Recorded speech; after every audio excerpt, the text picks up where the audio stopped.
Friends, இன்னைக்கு நாம் பார்க்க போகிற வசனம் லூக்கா 19ஆம் அதிகாரம் 10ஆம் வசனம். இந்த வசனத்திலிருந்து நம்ம இன்னைக்கு மெடிடேட் பண்ண போகிறோம். லூக்கா 19:10ஆம் வசனம் என்ன சொல்கிறது? இழந்து போனதை தேடவும் ரட்சிக்கவுமே மனுஷகுமாரன் வந்திருக்கிறார் என்றார். இழந்து போனதை தேடவும் ரட்சிக்கவுமே மனுஷகுமாரன் வந்திருக்கிறார். மனுஷகுமாரன் என்றால் யாரை குறிக்கிறது? இயேசு கிறிஸ்துவை குறிக்கிறது. அவர் இதற்காக இந்த உலகத்துக்கு வந்தாராம்.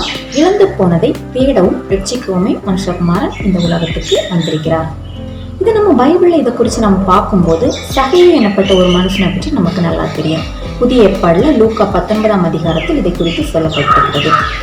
எடுங்க, லூக்கா 19ஆம் அதிகாரம் 1 நாம் வாசிக்கும் பொழுது, அவன் எப்படிப்பட்டவனா இருந்தாலும் சகேயு என்கிற ஒரு மனுஷன், அவன் எப்படிப்பட்டவன்? ஆயக்காரனுக்கு தலைவனும் ஐஸ்வர்யவானுமா இருந்த அவனுடைய தொழில் என்னது அப்படின்னா, அவனுடைய தொழில் வரி வசூலிப்பதுதான் அவனுடைய தொழில்.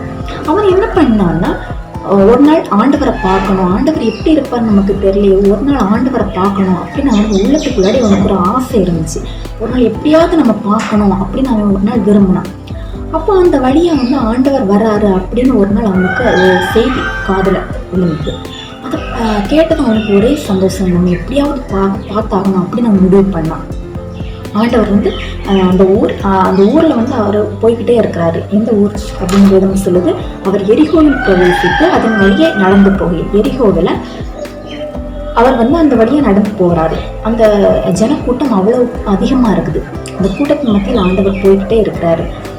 அப்போ சகேயு என்ன பண்றான்? ஓடி போய் ஆண்டவர் எங்க இருக்கிறாரு அப்படின்னு அவன் பார்க்கறதுக்கு அவன் என்ன பண்றான்? முயற்சி பண்றான். அவனால் பார்க்க முடியல. ஏன்னா அவன் எப்படிப்பட்டவனா இருந்தான்? குள்ளனா இருந்தான். இப்போ அவன் என்ன முடிவு பண்றான்னா, ஆண்டவர் எப்படியாவது பார்த்தாகன்னு அவன் என்ன பண்றான்னா, ஆண்டவருக்கு முன்னாடி அவன் ஓடி போகிறான். ஆண்டவருக்கு முன்னாடி அவன் ஸ்பீடா ஓடி போய் ஆண்டவர் வரும்போது நான் பார்க்கணும் சொல்லி அவன் என்ன பண்றான்? ஒரு காட்டத்தி மரத்தின் மேல அவன் ஏறுறான். காட்டத்தி மரத்தில் ஏற அவன் என்ன பண்றான்? உட்கார்ந்துருக்கான். அப்போ அந்த வழியா ஆண்டவர் வராரு. அந்த காட்டத்தி மரத்து பக்கத்துல ஆண்டவர் நின்றுக்கிட்டு ஆண்டவர் என்ன பண்றாரு? மேலே பார்க்கறாரு. மேலே பார்த்து ஆண்டவர் என்ன சொல்றாரு? சகேயுவே, நீ சீக்கிரம் இறங்கி வா, இன்றைக்கு நான் உன் வீட்டில் தங்க வேண்டும் அப்படின்னு ஆண்டவர் சொல்றாரு. இதை கேட்டதும் அவனுக்கு ஒரே சந்தோஷம். என்னடா, நம்ம ஆண்டவரை பார்க்கணும்னு விரும்பணும், ஆண்டவரை பார்த்துட்டோம், ஆண்டவரை பார்க்கணும்னு நம்ம விரும்புறோம், ஆண்டவரை நம்ம பார்த்தாச்சு. ஆனா ஆண்டவர் என்ன பண்றாரு? நம்மளை மேலே பார்த்து என்னை பார்க்குறாரு, கூப்பிடுறாரு, இறங்கி வாங்க சொல்றாரு, இன்னைக்கு நான் உன் வீட்டில் தங்கணும்னு சொல்றாரு. ஆச்சரியமா இருக்குது அப்படின்னு சொல்லி அவனுக்கு ஒரே சந்தோஷமா இருக்குது. ஆண்டவர் பார்த்தனைகள் அவனுக்கு அப்படி ஒரு சமாதானம், சந்தோஷத்தை அவன் கண்டான். உடனே அவன் என்ன பண்றான்? சீக்கிரமா இறங்கி வரான். இறங்கி ஆண்டவரை கூட்டிக்கிட்டு அவன் வீட்டுக்கு போறான். அப்போ அந்த கூட்டத்துல இருக்கிற எல்லாரும் முறுமுறுக்கிறாங்க. என்ன சொல்றாங்க? இவர் பாவியான மனுஷனிடத்தில் தங்கும்படி போகிறார் அப்படின்னு சொல்லிக்கிட்டு போனார் அப்படின்னு சொல்லிட்டு ஆண்டவரை பார்த்து எல்லாரும் முறுமுறுக்கிறாங்க. அவன் என்ன பண்றான்? சகேயு அவங்க வீட்டுக்கு கூப்பிட்டு போய்கிட்டு அங்க போய் அவன் என்ன பண்றான்? வீட்டுக்கு வந்ததும் ஆண்டவர்கிட்ட சொல்றான், ஆண்டவரே, என்னுடைய ஆஸ்திகள் பாதியை நான் ஏழைகளுக்கு கொடுக்கிறேன். நான் ஒருவனிடத்தில் எதையாகிலும் வாங்கினதுண்டானால், அநியாயமாய் வாங்கினதுண்டானால் நாளத்தனையாக திரும்ப செலுத்துகிறேன் அப்படின்னு அவன் என்ன பண்றான்? ஆண்டவரை பார்த்ததும் அவனுடைய உள்ள முருகி அவன் ஆண்டவர்கிட்ட சொல்றான், நான் எதையாவது வாங்கினதுனால நாளத்தனையாக திரும்ப செலுத்துகிறேன், என்னுடைய ஆஸ்தியிலும் பாதியை ஏழைகளுக்கு நான் கொடுக்கிறேன் அப்படின்னு ஆண்டவரை பார்த்து அவன் சொல்லிட்டான். சொன்னதும் ஆண்டவருக்கு சந்தோஷம். ஆண்டவர் என்ன பண்றாரு? அவனை பார்த்து, இன்றைக்கு இந்த வீட்டுக்கு ரட்சிப்பு வந்தது, இவனும் ஆபிரகாமுக்கு குமாரனா இருக்கிறானே அப்படின்னு ஆண்டவர் சொல்றாரு. சொல்லிக்கிட்டு அடுத்து என்ன சொல்றாரு பாருங்க, இழந்து போனதை தேடவும் ரட்சிக்கவுமே மனுஷகுமாரன் வந்திருக்கிறார் அப்படின்னு ஆண்டவர் சொல்றாரு. ஆண்டவர் இதற்காக இந்த பூமிக்கு வந்தாராம். இழந்து போனதை தேடவும் ரட்சிக்கவுமே மனுஷகுமாரன் வந்திருக்கிறார். நீங்க கூட ஃப்ரெண்ட்ஸ், உங்களுடைய வாழ்க்கையில சமாதானத்தை இழந்து போயிருக்கலாம், சந்தோஷத்தை இழந்து போயிருக்கலாம், பிறால வெறுக்கப்பட்டு ஒதுக்கப்பட்டு பிறருடைய அன்பை நீங்க உங்க வாழ்க்கையில இழந்து போயிருக்கலாம். யாரை போல? இந்த சகேயுவை போல.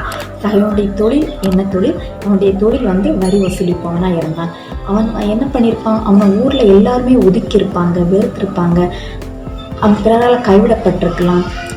அவனுடைய தொழில் வரி வசூலிப்பது. அப்படிப்பட்ட தொழில் ஆகையால் அவன் என்ன பண்ணுவான்? பணத்தை வரி வசூலித்து ஏழைகளிடமிருந்து அவன் பணத்தை வாங்கி இது பண்றது அவனுடைய தொழிலாக இருந்தது. இப்படி அவன் வரி வசூலிக்கும் தொழிலில் ஈடுபட்டிருந்தான். அப்படி அவனுடைய வாழ்க்கை சந்தோஷம், சமாதானமே இல்லாமல் இருந்துச்சு. ஒவ்வொரு நாள் ஆண்டவர் வராருன்னு கேள்விப்பட்டு அவன் ஓடி போய் ஆண்டவர் பார்த்துட்டான். ஆண்டவரும் வீட்டுக்கு வந்ததும் அவனுடைய வாழ்க்கை என்ன வந்துச்சு? சமாதானம், சந்தோஷம். அவனுக்கு என்ன வந்துச்சு? அவனுடைய வாழ்க்கையில் ஒரு ரட்சிப்பு வந்துச்சு, ஒரு மனமாற்றம் வந்துச்சு. இதே போல தான் ஃப்ரெண்ட்ஸ், நீங்கள் கூட இப்படி இருக்கும்போது ஆண்டவர் என்ன பண்ணுறாரு? உங்களையும் பார்த்துக்கிட்டே தான் இருக்கிறாரு. நீங்கள் வாழ்க்கையில் எல்லாவற்றையும் இழந்து காணப்பட்டிருக்கிறீங்களா? ஆண்டவர் உங்களை பார்த்து சொல்கிறாரு, உங்களுக்கு சமாதானத்தை தர ஆண்டவர் வல்லவராக இருக்கிறார். நான் உனக்கு சமாதானத்தை தருகிறேன் அப்படின்னு ஆண்டவர் சொல்கிறாரு. உங்களை பார்த்து ஆண்டவர் சொல்கிறாரு, நான் உனக்கு சமாதானத்தை தருகிறேன். சமாதானத்தின் தேவன் தான் யார்? இயேசு கிறிஸ்து. உங்கள் சகைவை போல நீங்களும் ஆண்டவரை தேடினா ஆண்டவர் உங்களுக்கு நிறைவான சமாதானத்தை கொண்டு உங்களை ஆசீர்வதிப்பார்.